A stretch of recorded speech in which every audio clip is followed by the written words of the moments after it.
Hello, Westminster. How are you all today? My name is Michael Albrecht. Some of you have seen me before down in your lovely chapel downstairs at your wonderful facility and here in Austin, Texas. I've actually been doing shows live there for nearly 30 years, which means that I've gone from being a 30-year-old something to now in my 60s myself. So I'm kind of joining you. And I welcome you to this program. Obviously, things are a little different now here in this spring and summer of 2020.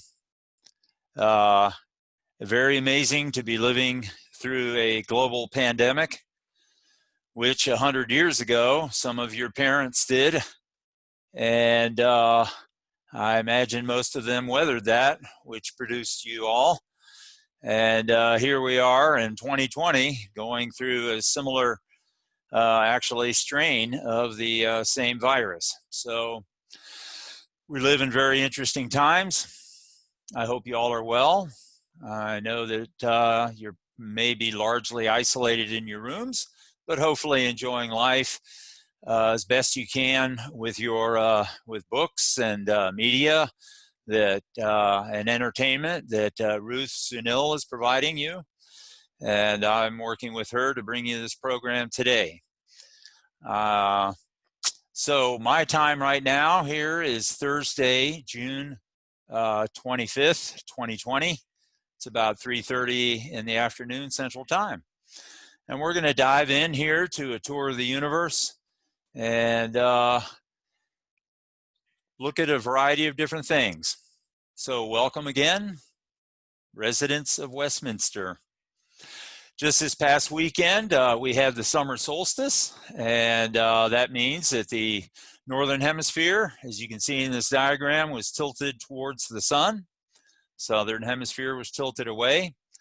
And so we began summer, and that means on June 20th there, this past Saturday at about 4:44, the direct rays of the sun, the 90-degree rays, were over the Tropic of Cancer at 23.5 degrees north latitude.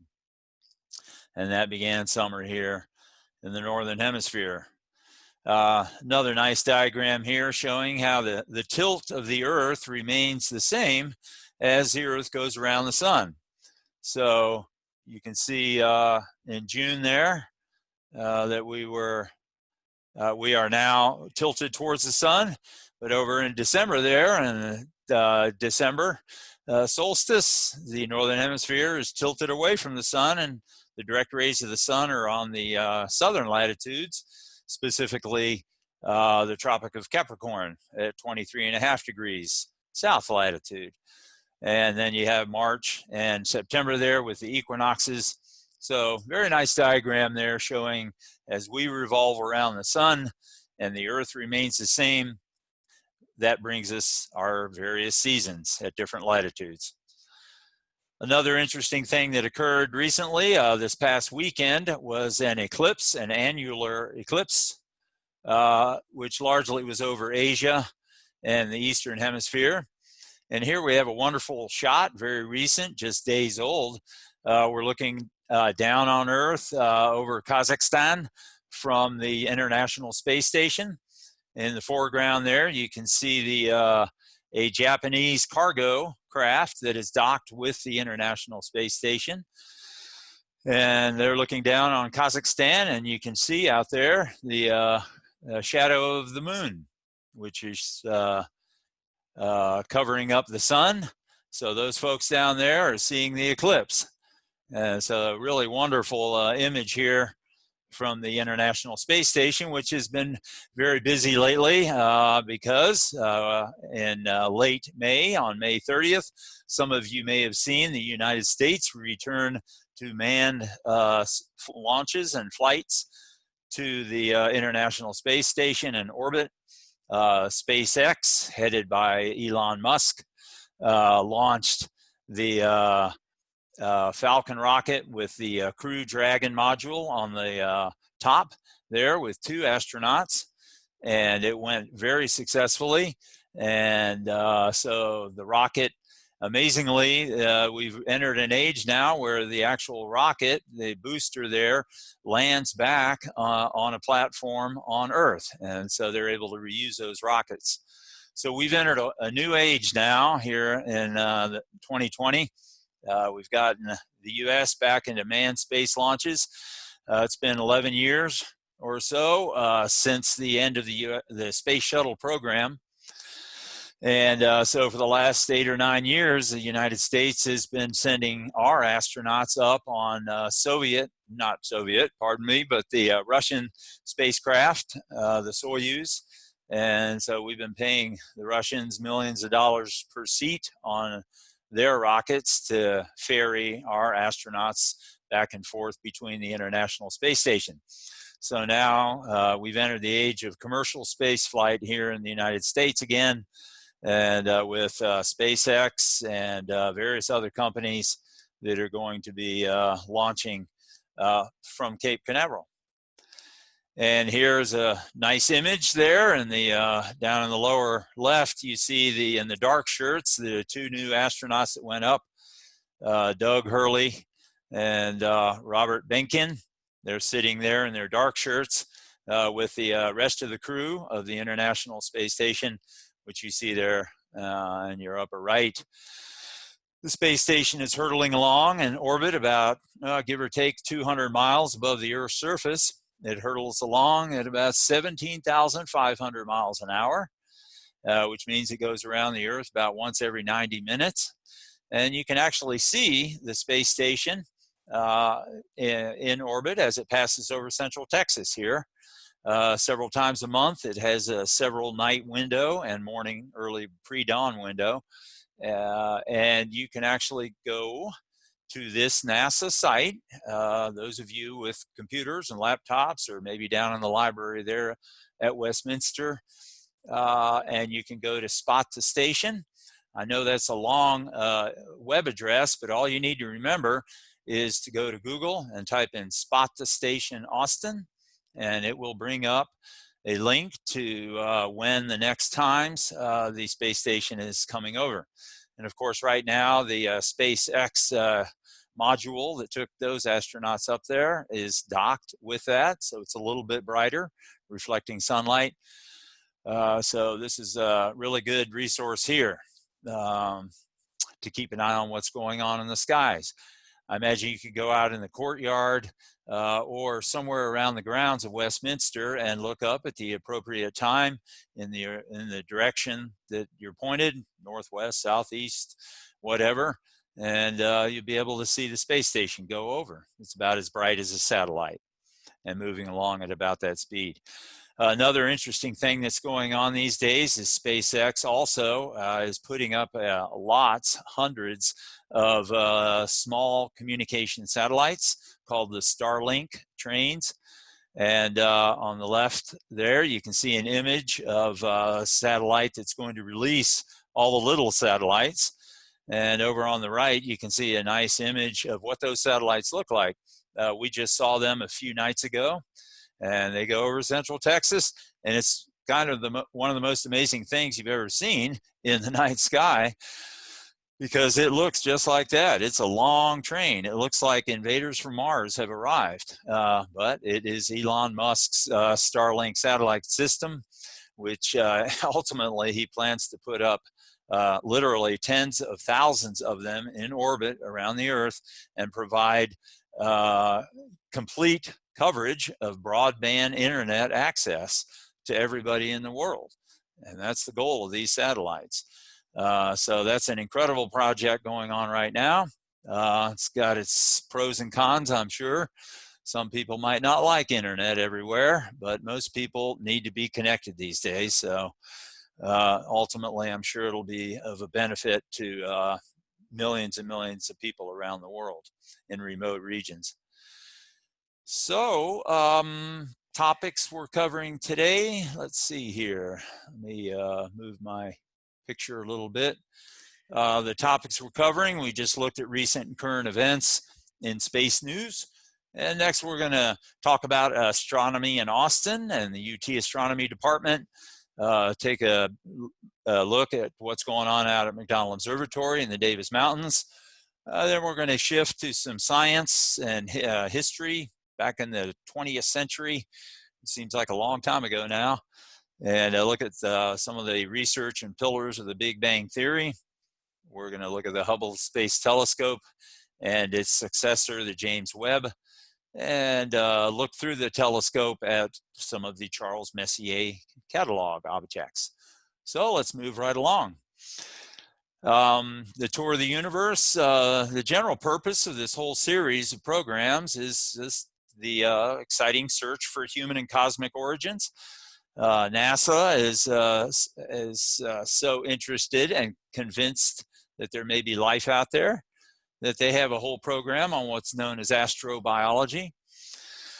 The elements of life are scattered throughout the cosmos: hydrogen, oxygen, carbon, nitrogen, phosphorus, nickel, and so on, iron. And all those elements that make up our body were forged in stars, as Carl Sagan famously said in his series, Cosmos, we are made of star stuff. The elements in our bodies appear to have been forged in previous generations of stars. And here we are kind of looking back at those stars and trying to understand it all. So pretty amazing. So here's John Wheeler. John, born 1911, passed away in 2008, had a nice, long, fruitful life.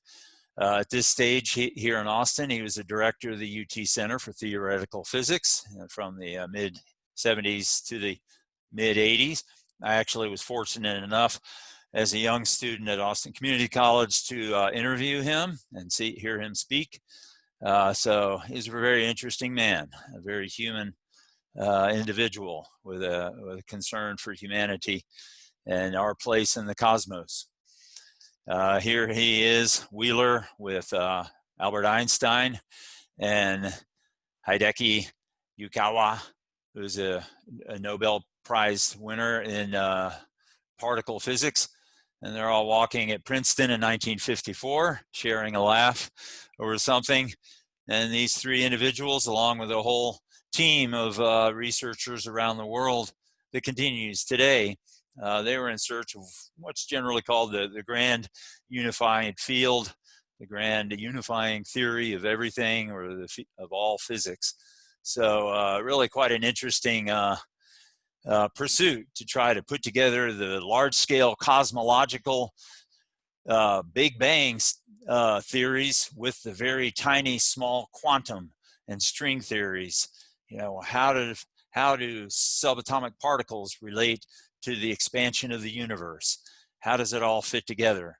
Gravitation, subatomic physics, and ourselves, our existence, looking out at it. It's just an amazing situation that we're in here on planet Earth, and these gentlemen were exploring it. Wheeler is famous for his turns of phrase, and here's a couple of them here. We live still in the childhood of mankind. We're just children looking for answers. That's really something for a theoretical physicist who worked with Einstein to say. And Wheeler was fond of saying that the universe created life in order to see itself. And very, very interesting insights and perspectives on the cosmos. Wheeler worked in the Robert Lee Moore Hall, which I'm sure some of you have seen or been in. I know that some of the residents, some of you at Westminster were professors, instructors, staff, or students, all of the above at UT over the years. And so Robert Lee Moore Hall, especially the top 3 floors there, are where the UT Astronomy Department is housed. And here we see the telescopes that are out at McDonald Observatory in West Texas. Looking at the whole complex out there in the Broad Range here. Just beautiful. I'm sure some of you have been out there to the Davis Mountains, north of Alpine and Big Bend country.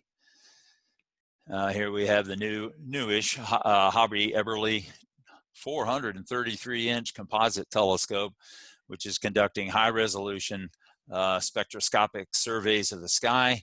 I put the web address there, not that you can see it or link on it, but just to give you the idea that you can go to Google, type in McDonald Observatory, and it will take you to that page with all kinds of links to information on what's going on at McDonald. One of the original telescope out there was a 107-inch Harlan J. Smith telescope. He was the first director of McDonald Observatory. And one of the interesting projects they had at that time was the Lunar Laser Ranging Project. And that was really cool. When the Apollo astronauts went to the moon, they put these little plaques, these reflectors on the moon, and they shot lasers from different points around the Earth, including McDonald Observatory, and they used those laser reflections from the moon, the surface of the moon, to study the distance, the Earth moon distance, and the lunar interior, and general relativity theory as the moon moved along in orbit around the Earth, and the Earth is moving. So all these different motions relative to each other, trying to verify Einstein's calculations, which have all passed the test and continue to. So really a lot of interesting research. Here's some images of the lasers which are being shot at those reflectors on the moon. So it's really neat. And next time you're out looking at the moon, imagine that there are those laser plaques, laser reflectors sitting up there that get placed by hand by the Apollo astronauts in the early 70s. And just amazing, wonderful projects. McDonald Observatory hosts every Friday evening about 10 o'clock. They host a live deep sky tour here. So if you go to McDonald Observatory, you should be able to find that, the live deep sky tour. And Stephen Hummel takes you on a tour of all kind of objects live through the 16-inch telescope they have out there. So really, that's a really wonderful presentation. It's exhilarating, really, because you are actually looking through his telescope live at those photons coming in from distant objects. So stepping back to the beginning of the cosmos as we currently understand it and conceptualize it based on evidence, the Big Bang unleashed forces of physics and energy some 13 billion years ago. The electromagnetic, the strong and weak nuclear forces in the proton of the atom, the nucleus of the atom, gravitation and quarks. Physicists, astrophysicists believe that all these forces were together in what they call the singularity. All matter, all energy was in a small, infinitesimally small object, and it was unleashed. It expanded. It went through an incredible expansion, not so much an explosion as the Big Bang implies, but a rapid expansion, and which has produced what we see today. Evidence for that was found in the 1960s when Bell Labs was trying to perfect and streamline their telecommunication systems, and they had technicians working with this antenna in New Jersey, and they kept coming up with this background noise, static, and they couldn't figure out what that was. It was interference, and it was causing trouble for Bell Labs communication systems. And ultimately, the technicians and scientists discovered that no matter where they pointed that antenna, they were getting the same static or interference from all directions at about 3 degrees background radiation. And they determined that that was actually the leftover static from the Big Bang.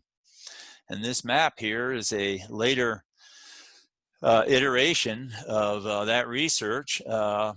This is a W map taken in 2003. It was a survey of the sky, the entire sky, as far as we can see from around the Earth. And they mapped all the heat regions out there. And so all those areas of red, yellow, and green are where you see the concentrations of galaxies, the clusters of galaxies, and in between the bluer areas are the cooler areas. So this map was key evidence. It consolidated the research of the last few decades, and basically it's one of the pillars of Big Bang Theory. The WMAP image of the cosmos. Fantastic. So a lot of this research these days is being done by the Hubble Space Telescope. It orbits actually more in the 350 mile range. It's in an elliptical orbit around the Earth, of course. It's about the size of a school bus, and it's been up there since about 1990, 91, and it has exceeded its life expectancy. And but it's still producing incredible images, gathering photons in the front of it. These photons have been traveling hundreds, thousands, millions, and billions of light years away. So the light that the Hubble gathers has been traveling through space for ages, for a long time. Comes into the telescope. There's a mirror at the base of it, gathers the light, and they put the light then through spectrographs, and then the little antenna you can see at the bottom, and there's one at the top there, that little white dot. They beam that information down to Baltimore, Maryland, the Hubble Space Science Institute, where they gather, collect, and analyze the data that they're gathering. Hubble gathers information, light, from a pretty narrow range of the electromagnetic spectrum, from the infrared to the ultraviolet. And you can get a good idea here of the whole electromagnetic spectrum.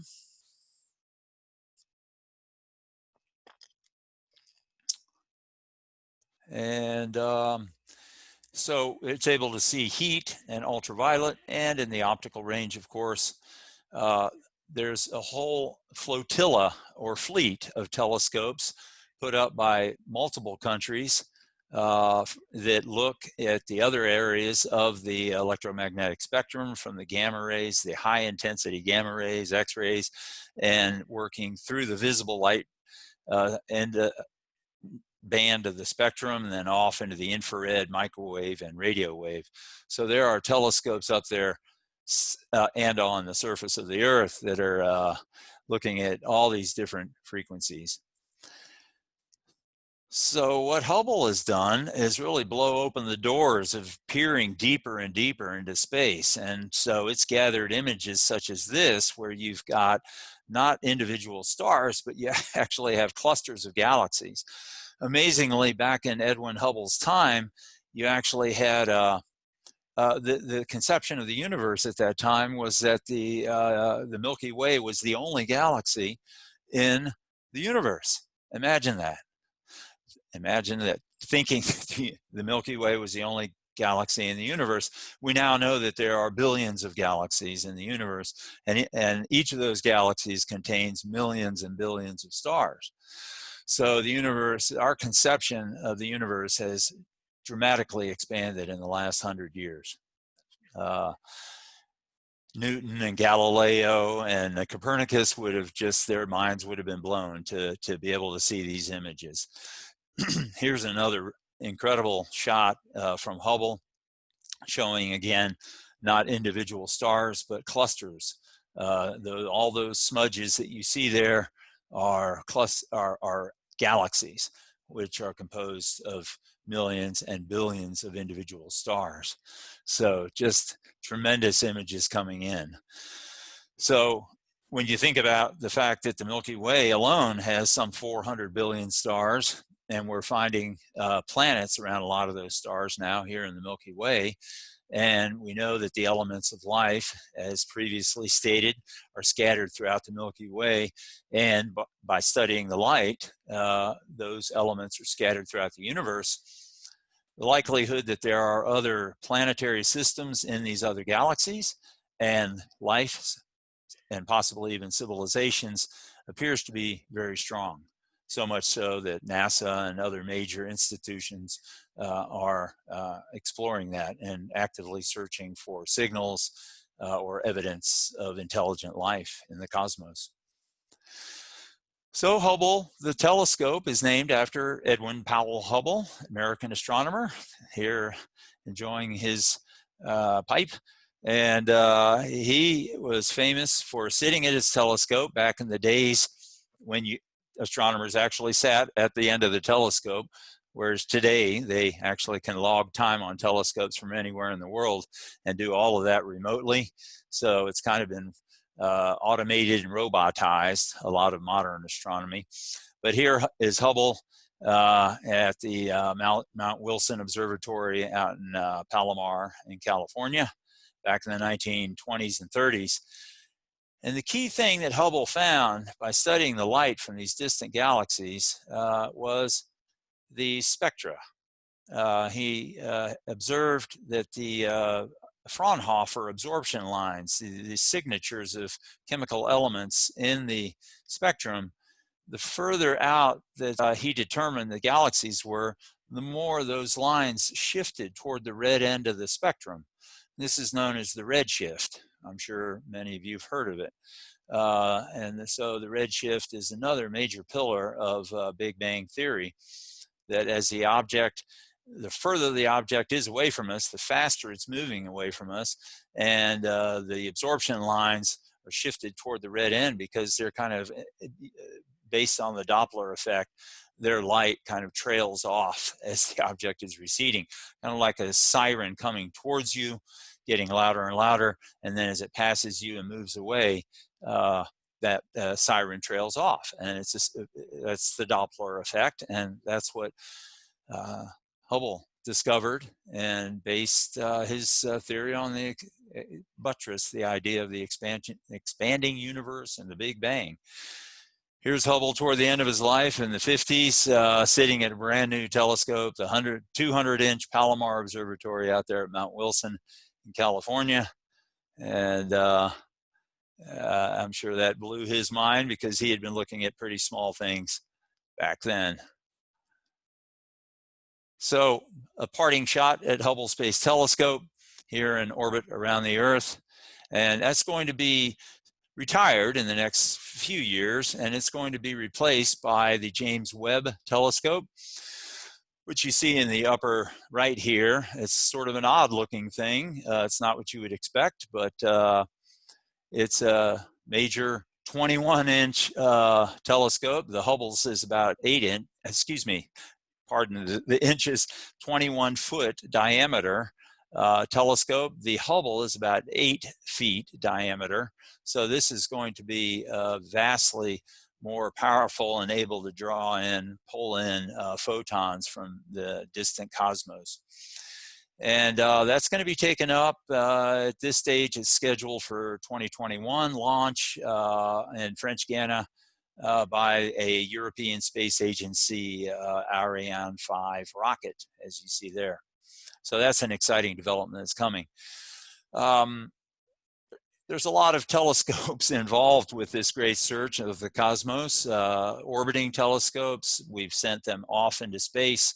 You recall, of course, the the Vikings and the Voyagers, which are well on their way out of the solar system. And there's, of course, a lot of Earth-based telescopes. So they're all extended our senses out into the cosmos, and we're able to bring in that information and analyze the light. You can see when you look at different wavelengths, you get different images. On the left there, you see a visible light image of the Eagle Nebula, and on the right, the exact same image taken in infrared light, which reveals a whole different set of information. So it's amazing that light produces so much information at different wavelengths. Here's some other images to show how, depending on what wavelength you're looking at, we're looking at our sun, a G2 type star, and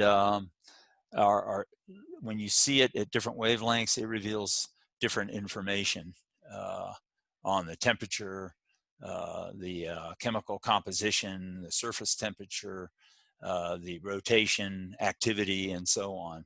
So light just brings us tremendous amount of information. So looking further back in history, in scientific history, we have what's known as the Messier catalog. And I'm working this in because we've talked about Hubble and the Hubble telescope, and what Hubble has been doing is looking at a lot of the objects that were cataloged several hundred years ago, a couple hundred, by Charles Messier. And Messier was a comet hunter, along with Edmund Halley on the right. And they were both comet hunters.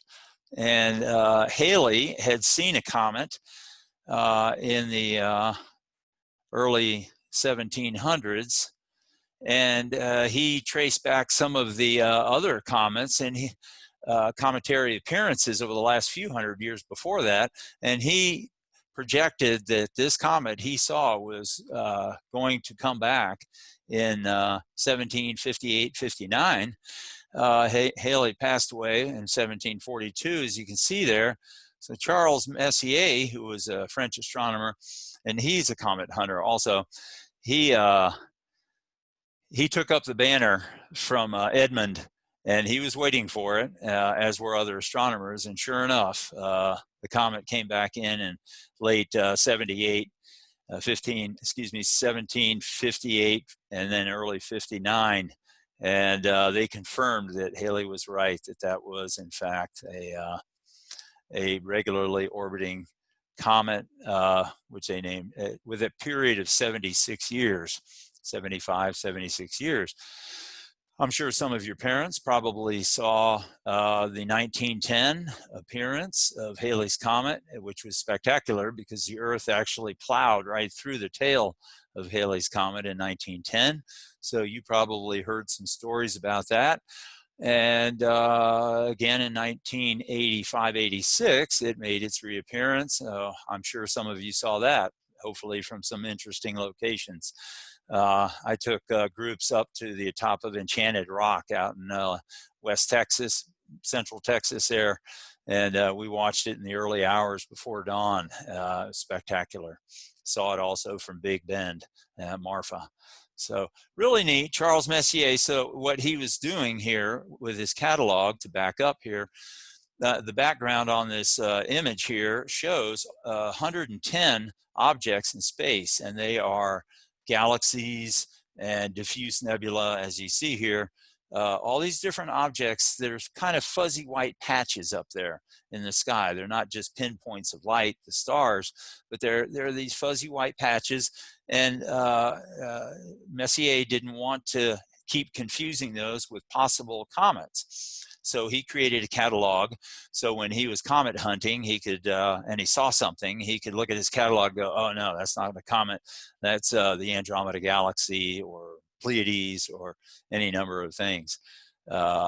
So that was the origin of Messier's catalog, which we'll take a little tour here through, and not all 110, but we'll look at some of the main ones. Messier 1 here, or M1 as they're known, is a Crab Nebula. And here you have a spectacular shot of the remnants, the supernova remnants of a star that's exploded some time ago and is expanding rapidly. The amazing thing about these events is, in a sense, yes, they're very destructive. The star has been destroyed, but in those moments of destruction, incredibly high temperatures and pressures are achieved, which create heavier and heavier elements that you find on the periodic table. And those elements are scattered around by this explosion, and then new generations of stars and planetary systems may be formed out of them. They believe that that's what our solar system is it was formed from the remains of a supernova explosion. Just an incredible situation. At the other end of the Messier catalog, you've got M110, which is sort of behind my head here. And 110 is it's a satellite galaxy to the Andromeda Galaxy. And you can see that down in the lower right there. So another M object is M31, the Andromeda Galaxy, which is visible largely in the winter sky. It's the farthest naked object, just a spectacular object. So we're taking a little tour through the Messier catalog as seen by Hubble Space Telescope. M42, the Great Nebula in Orion. I'm sure some of you know Orion. Probably many of you know the constellation Orion, a very, very prominent, wonderful winter constellation. It's all setting now. It has set behind the sun, and we now have the summer constellations coming around, which includes the band of the Milky Way here in the summer. Another set of objects here is Stephan's Quintet and the constellation Pegasus, seen from Hubble here. This is a grouping of galaxies, millions of light years out in space, all sort of sharing a common center of gravity. It's spectacular. Another M object is Messier 45, the Pleiades. This is also known as the Seven Sisters, and I'm sure some of you who grew up in small towns back before a lot of light pollution probably saw the Seven Sisters, the Pleiades, which is close to Orion in the winter sky. And so this may bring back some fond memories of cool, cold winter nights, maybe up in the Panhandle or in West Texas, when you look up at the stars from small towns and ranches and farms and see these objects. Another Messier, spectacular M83, the southern pinwheel. And what you have here is a spiral-shaped galaxy, very much like the Milky Way galaxy, we believe. And you can see the bands of the stars and those bright areas, which are undergoing star formation. Just an incredible display of stellar evolution, showing how stars form out of clouds, massive clouds of gases and dust, largely hydrogen gas and dust, and the stars begin to generate nuclear fusion, produce heavier and heavier elements in their cores, then ultimately die out and spread those materials around space where new generations of stars and solar systems may form. M104, the Sombrero Galaxy, a beautiful galaxy in the constellation Virgo, spectacular, hurtling through space at hundreds of thousands of miles an hour, as is the Milky Way. M51, the Whirlpool Galaxy, with its companion.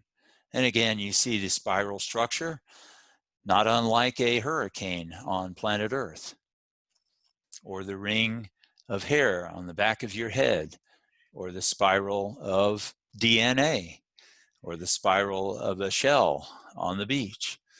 So spiral shapes appeared to be a very useful structure on which to design and build a universe. So the prime maker of it all, clearly saw the value of spiral structures at all scales of the cosmos. Pretty cool. So in addition to the Messier catalog, you also have the new general catalog, the NGC, and Messier could only see, so far into the cosmos, very limited, really, of course, compared to our big, huge modern telescopes. So in the 1900s, a new catalog was developed by some individuals using, researchers documenting all the objects out there. And so there are literally thousands and thousands of them in the new general catalog, and there's several other catalogs as well, James Webb for that matter. So we're coming to a close of this episode. The topics we covered here today, recent and current events, UT astronomy, McDonald Observatory, pillars of Big Bang Theory, the Hubble Space Telescope, and we looked at the Messier cataloged and those objects, those images that Hubble's been gathering of Messier's catalog. So I hope you've enjoyed this show. This is kind of the first part of the tour of the universe proper. The second part covers, actually, we dive into the Milky Way and our solar system.